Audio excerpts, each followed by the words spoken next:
We dismiss history at our peril. Liberty Nation Radio with Mark Angelides.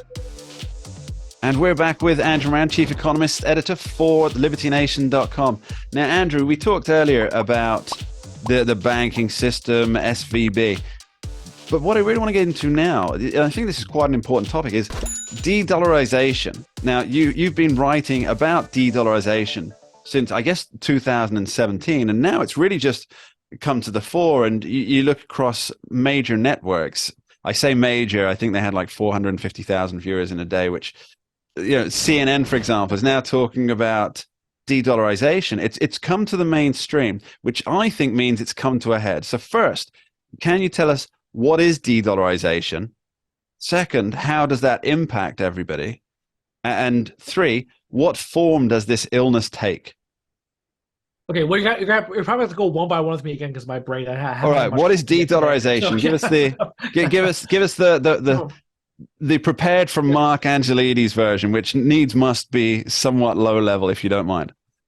So right now, the U.S. dollar, it's the international reserve currency of the world. It's pretty much takes care of most contracts in the world are settled in U.S. dollars. It has been since after the Second World War, probably accelerated after that when the U.S. got off the gold standard. So the U.S. dollar, the de-dollarization means all these countries are no longer settling their transactions, their contracts, all their trade in U.S. dollars. They're settling now in other currencies. So a great example is let's use Saudi Arabia. Saudi Arabia has mostly settled its contracts in U.S. dollars since the 1970s, 1980s. Now they no longer want to do that. Now they're open to settling in other currencies, mainly the Chinese yuan. So that's certainly not reals, though, right? Nobody wants to deal in reals. No, and everyone wants to yuan. I mean, Russian President Vladimir Putin, he said in a recent meeting with Chinese President Xi Jinping, and I did Xi this coming, that Xi Jinping, but please, that Russia's going to settle its trade with Asian countries, South American countries in Chinese yuan. So that is a remarkable turn of events in this whole broader de-dollarization campaign. Okay, now what does this mean for Americans? Because as best as I can figure out, and as everybody's aware, I'm not an economist by any standard, but it seems pretty good, Mark. Only from reading Andrew Moran on LibertyNation.com. That's where I get all of my economics information. I even know the names of Andrew's favorite economists, Mr. von Mises. But it seems to me that if contracts are settled in other currencies, that means that the borrowing ability of America itself will suffer because people won't have foreign reserves, because they won't need foreign reserves to close out their contracts. Is that about right? Yeah, that's a critical message too, because if these countries are no longer depending on the US dollar, if they're no longer storing the greenback in their foreign exchange reserves, what happens to all these dollars? Well, they head back to the United States. And what happens if trillions of dollars head back into the United States? You have rampant price inflation and rampant inflation. So that is the key factor of why a lot of people should be concerned about the de-dollarization, because for years, for decades, the US has been able to export its inflation to the rest of the world. I mean, why do you think the U.S. government spends $2 billion to give Ethiopian shoes? Well, that's because that's $2 billion that exits the United States and then goes to a country in Africa. So that's part of the reason why there's so much wasteful spending also going on in the rest of the world, is because the U.S. needs to get rid of these dollars to prevent hyperinflation from occurring in the United States.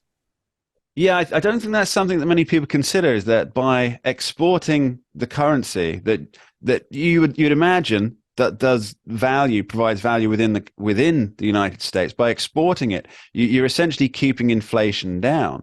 And if maybe that's a reason why president after president of all political stripes is so keen to give away taxpayer money.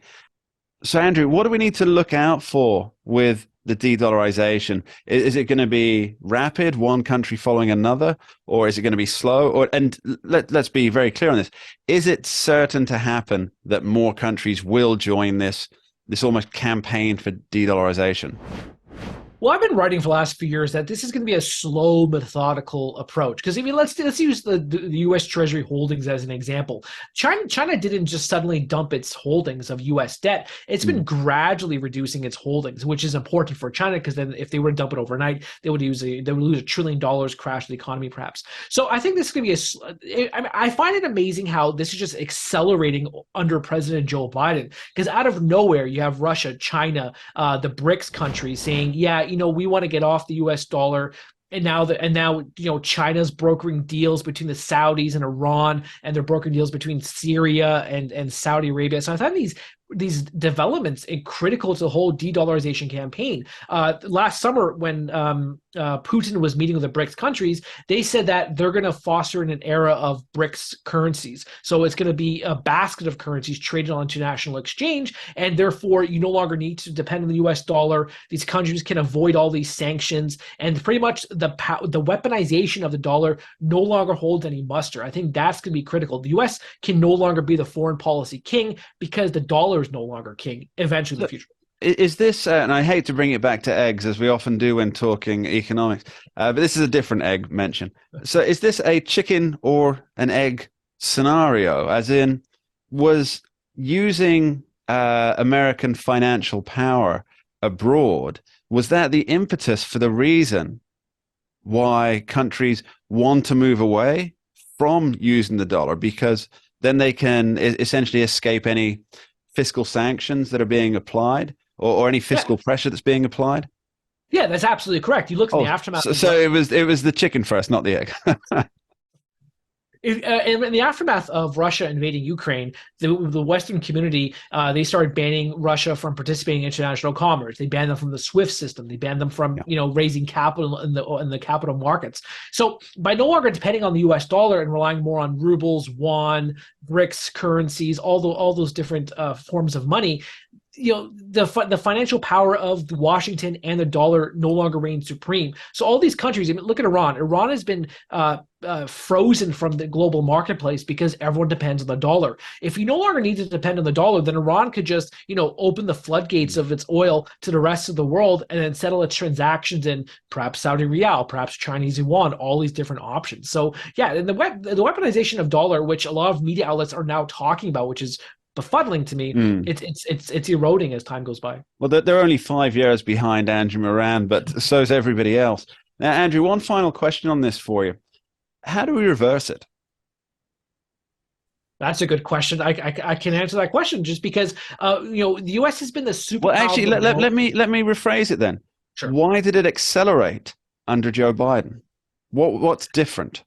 That's actually an excellent question too. I was asked something similar on a different radio station, and I said the answer to that question of why all these things are happening perhaps can be in the approval ratings. If the American people don't have much faith in President Joe Biden, I doubt much of the international community sees any strength in the Biden presidency. I mean that to piggyback on your overall question, why are all these things happening under Joe Biden? Why is rampant inflation happening? Why is Russia invading Ukraine happening? Why is China saying that the things we've known for the last 100 years are changing? Why is that occurring? All these things that are going to transform the international economy are all happening under him, probably because these world leaders don't have much faith in Biden that he'll do anything to respond.